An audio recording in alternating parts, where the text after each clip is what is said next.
Summertime is veggie time in the garden. Now, harvesting veggies sometimes can be a little confusing. Certain vegetables like tomatoes and pumpkins, you can tell they're ready to be harvested because they turn the right color for that fruit. Other vegetables like broccoli, well, you know, the head is big, so you probably can harvest it. Even root crops, you can dig around a little bit and see that they're underneath there and then you can pull them up. But there are certain vegetables though you need to harvest early and often. Those would be beans, cucumbers, and summer squash and zucchini. There's a couple reasons why you want to do it that way.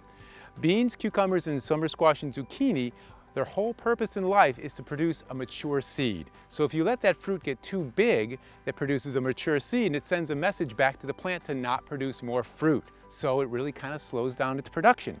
If you keep picking them when they're small, that tells it to keep sending out more fruit to get a mature seed.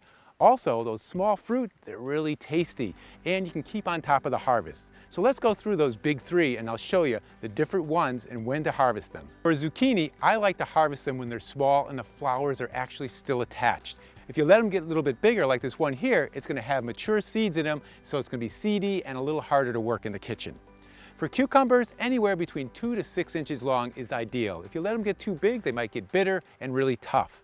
And for bush beans, well, it's really simple. You just take a look at the bean. If it's got little bumps on it, that means there's seeds in it and it might be a little too tough to harvest. But if it's really smooth, that's when I like to do them. Picking them small like that is really nice. If you have leafy greens, pick the bottom leaves first, like kale, for example. Picking those lower leaves allows that top to continue to grow so you get a big harvest. So knowing when to harvest your crops will really help you get more crops and tastier ones too. If you want more gardening information, go to gardeningwithcharlie.com.